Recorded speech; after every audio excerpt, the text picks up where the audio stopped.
Bienvenidos a Reambulante, soy Daniel Alarcón. Si han leído últimamente sobre la situación de El Salvador, quizás se hayan topado con un titular como este, que salió en el International Business Times. Decía así: El Salvador, el país más violento del mundo que no está en guerra. Es una frase un poco extraña, ¿no?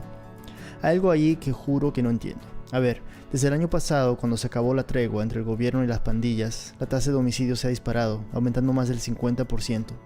En mayo del 2015 hubo más de 600 homicidios en un país con poco más de 6 millones de habitantes, cifras que no se veían desde los 90, más del doble lo que se ve actualmente en Irak. Más de 35 policías han sido asesinados en lo que va del año y parece que la cosa va de mal a peor. El pasado domingo 16 de agosto fue el día más violento del 2015, con más de 40 homicidios. Entonces, la pregunta sería esta: si no es una guerra lo que está pasando en El Salvador, ¿qué es exactamente? Todo el mundo ha sido tocado, directa o indirectamente, por este caos y violencia, y los salvadoreños de todas las clases sociales han aprendido a lidiar con ese constante sentimiento de inseguridad. Muchas de las personas con las que hablé me dijeron que no importa lo que se publique en los periódicos extranjeros, aquí me decían, aquí estamos en guerra, y tiene para rato. Pero entonces, ¿en qué consiste esa guerra? Como cualquier conflicto armado, hay muertos en cada lado. En este caso, las maras o pandillas y la policía. Y como en cualquier conflicto, los que en muchos casos se llevan la peor parte son los civiles, la gente que no tiene nada que ver. Es que la violencia desmesurada de El Salvador afecta a todos los aspectos de la vida cotidiana, y no siempre de la manera que te esperarías. Esta es Iris. Por razones de seguridad, hemos decidido no usar su apellido. Yo vivo a las orillas de la capital. Es una zona semi-rural, podría decirse. La zona en donde yo vivo es como un trifinio. Y esta es una palabra que yo nunca había escuchado. Un trifinio es un punto de tres fronteras. Así conocemos esa palabra acá. Entonces el rollo es que yo vivo en un punto en que la zona donde yo vivo exactamente es urbana. Y alrededor hay bastantes zonas rurales que son comunidades y en las cuales lideran dos pandillas. O sea, las principales de acá. La Mara Salvatrucha 13 y el Barrio 18, dos de las pandillas más temidas de América Latina. Estoy en un punto en medio donde cuando entro por mi casa paso una línea del tren todos los días. Ese territorio es MS. Al término de mi colonia ya es liderado por la pandilla 18. Se calcula que hay unos 500 o 600 mil salvadoreños involucrados de alguna manera u otra con las maras. Digamos que un 10% de la población. Esa cifra viene del mismo secretario de Defensa, David Munguía Payés. Pongámoslo así: casi 10% de un país dedicado a la extorsión, la criminalidad, el narcotráfico y la violencia. Lo cual significa que una gran parte de la población, gente que no tiene nada que ver con eso, sin embargo tiene que convivir con la maldad. No tienen ni opción ni salida. Gente como Iris. Se escucha siempre: si vos no te metes con nadie, no tienen por qué hacerte algo. Parte es cierto, parte no. Y ella, como muchos salvadoreños, vive tratando de evitar problemas. Y por lo general lo ha logrado. Tiene un buen trabajo, le va bien en la carrera. Los mareros no le prestan mucha atención y ella misma tiene una teoría de por qué. Quizás porque de alguna manera yo ya salí del mercado que quieren los pandilleros. Te lo digo porque le gustan las chicas así tipo 17, 15 años y todo. Yo ya tengo 25, entonces como que ya no soy muy atractiva, más que uso lentes, entonces como que menos. Y un poco gordita también, entonces como que tienen un perfil ya. Se viste bien, cuida su apariencia, y desde que era muy joven había algo que le gustaba mucho hacer: teñirse el pelo. Yo comencé con un color café chocolate, le dicen. Después pasé por el rubio platino, rubio con verde. Después llegué a rojo borgoña, a rojo cereza, todavía más fuerte, a rojo intenso. Es parte de su look, parte de su entidad. Esta historia se trata de eso, porque la violencia, la inseguridad que producen las maras no solo se trata de lo que se lee en los titulares: balacera aquí, atraco allá. No, también tiene que ver con los detalles, con roces, instancias en las que la maldad se aparece delante tuyo o a tu lado. Instancias como esta. Yo venía en una coaster, o sea, en un microbús, y una muchacha se sentó a la par mía, una muchacha un poquito más gordita que yo. Andaba las cejas súper delgaditas, el pelo bien maltratado, semipintado. Color rubio, la boca delineada con rojo, pantalones de licra estampados con piel de leopardo. Según Iris, este tipo de vestimenta en El Salvador es un código. Y por la forma como comenzó a hablar, sabía que no era una muchacha normal, sino que quizás a lo mejor era la mujer de un pandillero. Iris me aclaró que no se considera de esa gente prejuiciosa que juzga a los otros por su apariencia. Pero, me dijo, una vez que has aprendido a leer estos códigos, ya difícilmente los ignoras. Entonces Iris iba muy alerta, tensa, incluso más de lo normal. Y aquí hay otro detalle para tomar en cuenta. Los buses en El Salvador son peligrosos porque las pandillas han infiltrado el transporte. Los pasajeros corren el peligro de ser asaltados, robados. A veces las pandillas exigen renta de las compañías de transporte. Y si no pagan, las maras pueden matar a los choferes. En otros casos, los mismos choferes son cómplices de los pandilleros. Es una situación complicadísima. Entonces una muchacha con pinta de marera se sienta al lado de Iris y claro, ella se preocupa. Poco a poco me fue haciendo plática, me dijo y me dijo que yo, de quién era Jaina. ¿Qué significa? Jaina es ser mujer de un pandillero. Y yo le dije que no. Luego me preguntó dónde vivo. No le contesté. Porque una de las formas en cómo un pandillero detecta si eres contrario o no es por los territorios. ¿Ya? Entonces, yo hasta hace un año yo no manejaba eso. Pero desde que Iris se monta en un bus cada día para viajar 1 hora y media al centro de la capital, ahora sí le toca entender estos códigos. Y bueno, por si había alguna duda sobre la identidad de la chica a su lado, Ella me enseñó una cicatriz que andaba en el estómago. Y me dijo, mira, estas son heridas de guerra. Y estas se hacen en la calle y nos demuestran el valor que tenemos nosotros. nosotros, es decir, la Mara. Y luego la muchacha vino con esto. Me dijo, mira, cámbiate el pelo. Porque si yo te vuelvo a ver en esta ruta, o uno de los motoristas te ve en esta ruta, ya vas a quedar fichada. Porque aquí todos nos conocemos.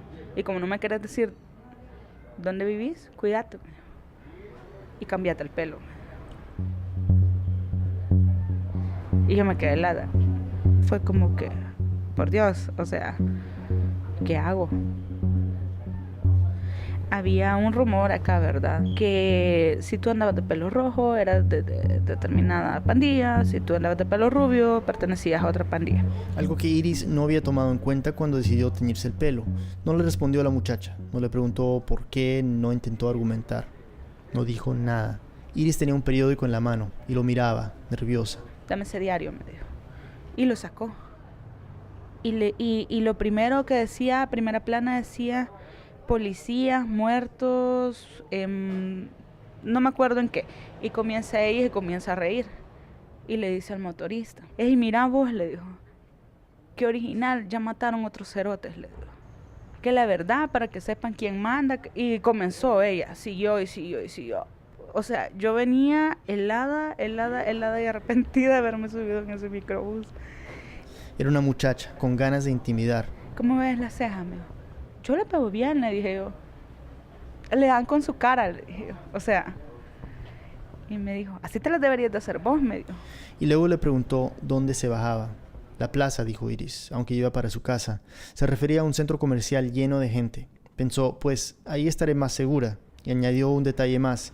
Voy a encontrarme con mi novio, dijo Iris, para ir al cine, pero... Yo no tengo novio. Y la muchacha dijo, bueno, pues yo te acompaño. Cuando me dijo me voy a bajar con vos, se me fue el aire. Se me fue el aire. Iris metió la mano dentro del bolso. Y marqué el número de mi mamá. O sea, marqué el número de mi mami porque igual yo dije, si no me deja bajarme o algo, por lo menos que escuche, por lo menos que escuche qué está pasando. Ya. Sentí como acechado porque el motorista era pandillero, o sea, iban hablando iguales. Entonces yo marqué el número de mi mamá y no le pude dar send. Quizás los nervios y todo. Y de repente me dijo, ¿y qué tanto te buscas? Me dijo. Y yo le dije, no, nada, le dije, solo estoy viendo si ando monedas, le dije yo. Solo estoy viendo si ando monedas.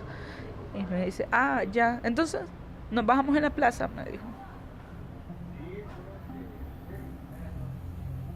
Venían por el boulevard, estaba muy congestionado. La mujer le dijo al chofer: Hey, men, a saber qué pasa ahí, va, le dijo.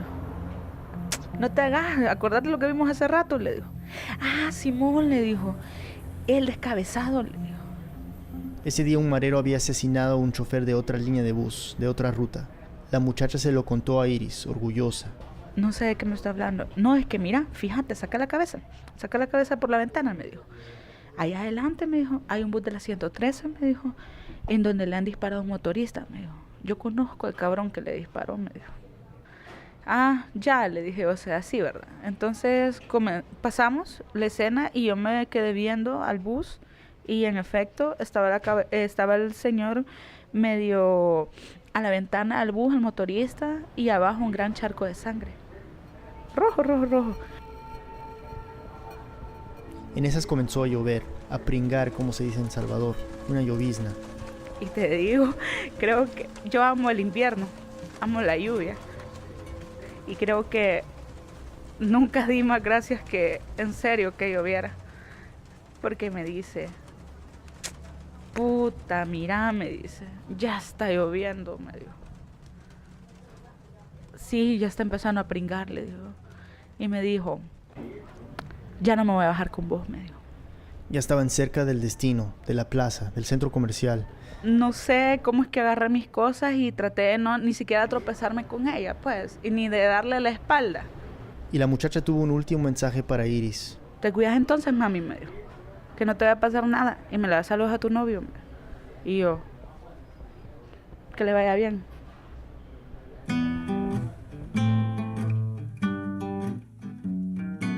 Esto sucedió hace un par de meses. Cuando yo la conocí a Iris ya tenía el pelo teñido de negro.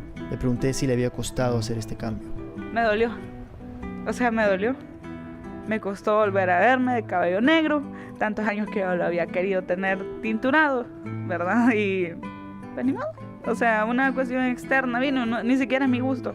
Ahora pues ni modo, ya me acostumbré. Es como que, ok, ya me toca retoque, lo tengo que hacer. Un pequeño acto de expresión prohibido por las maras. Y claro, cuando uno compara este incidente con lo que se lee en los periódicos, no parece tan importante. Pero sí lo es. Cuando las maras se imponen hasta en aspectos tan intrascendentes de la vida cotidiana, es una manera de decirle a la población, oye, nosotros somos los que mandamos acá. No ustedes, no el gobierno, no la policía, nosotros. Y no es la única vez que a Iris le ha tocado entender esto. Le pregunté qué piensa de las maras. Iris es una chica educada, tranquila. Mientras me contaba la anécdota de la marera en el bus, me pidió permiso hasta para repetir las palabras vulgares que la chica le había dicho a ella. Y sin embargo, esta fue su respuesta. Que los quemen a todos. Ya, o sea, como salvadoreños no son mis hermanos. Yo fui criada bajo el evangelio, bajo el cristianismo, y no los veo como hermanos. Nunca los voy a ver como hermanos. Así que si los pueden envolver en una sola hoguera por holocausto, que les den fuego.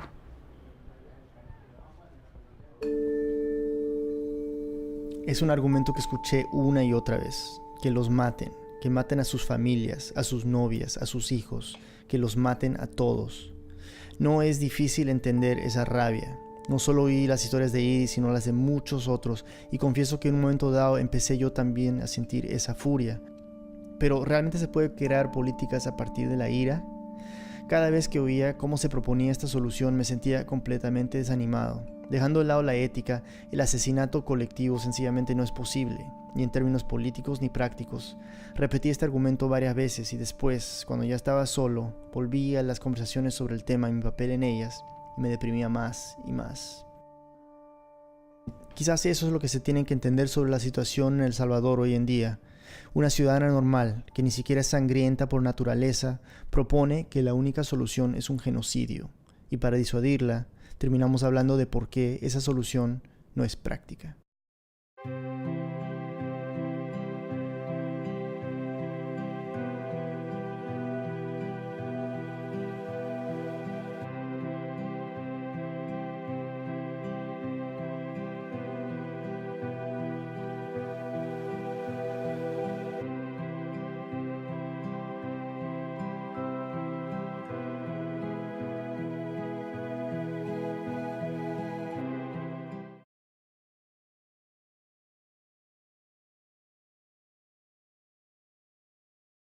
Bienvenidos a Radio Ambulante, soy Daniel Alarcón. Si han leído últimamente sobre la situación de El Salvador, quizás se hayan topado con un titular como este, que salió en el International Business Times. Decía así: El Salvador, el país más violento del mundo que no está en guerra. Es una frase un poco extraña, ¿no? Hay algo ahí que juro que no entiendo. A ver, desde el año pasado, cuando se acabó la tregua entre el gobierno y las pandillas, la tasa de homicidios se ha disparado, aumentando más del 50%. En mayo del 2015 hubo más de 600 homicidios en un país con poco más de 6 millones de habitantes, cifras que no se veían desde los 90, más del doble de lo que se ve actualmente en Irak. Más de 35 policías han sido asesinados en lo que va del año y parece que la cosa va de mal a peor. El pasado domingo 16 de agosto fue el día más violento del 2015, con más de 40 homicidios. Entonces, la pregunta sería esta: si no es una guerra lo que está pasando en El Salvador, ¿qué es exactamente? Todo el mundo ha sido tocado, directa o indirectamente, por este caos y violencia, y los salvadoreños de todas las clases sociales han aprendido a lidiar con ese constante sentimiento. Ese y el Barrio 18, dos de las pandillas más temidas de América Latina. Estoy en un punto en medio donde cuando entro por mi casa paso una línea del tren todos los días. Ese territorio es MS. Al término de mi colonia ya es liderado por la pandilla 18. Se calcula que hay unos 500 o 600 mil salvadoreños involucrados de alguna manera u otra con las maras, digamos que un 10% de la población. Esa cifra viene del mismo secretario de Defensa, David Munguía Payés. Pongámoslo así: casi 10% de un país dedicado a la extorsión, la seguridad, hemos decidido no usar su apellido. Yo vivo a las orillas de la capital.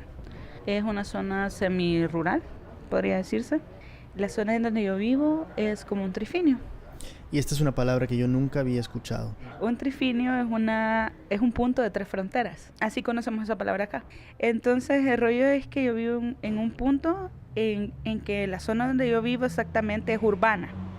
Y alrededor hay bastantes zonas rurales que son comunidades y en las cuales lideran 2 pandillas. O sea, las principales de acá. La Mara Salvatrucha, tremendo de inseguridad. Muchas de las personas con las que hablé me dijeron que no importa lo que se publique en los periódicos extranjeros. Aquí me decían, aquí estamos en guerra, y tiene para rato. Pero entonces, ¿en qué consiste esa guerra? Como cualquier conflicto armado, hay muertos en cada lado. En este caso, las maras o pandillas y la policía. Y como en cualquier conflicto, los que en muchos casos se llevan la peor parte son los civiles, la gente que no tiene nada que ver. Es que la violencia desmesurada de El Salvador afecta a todos los aspectos de la vida cotidiana y no siempre de la manera que te esperarías. Esta es Iris. Por razones de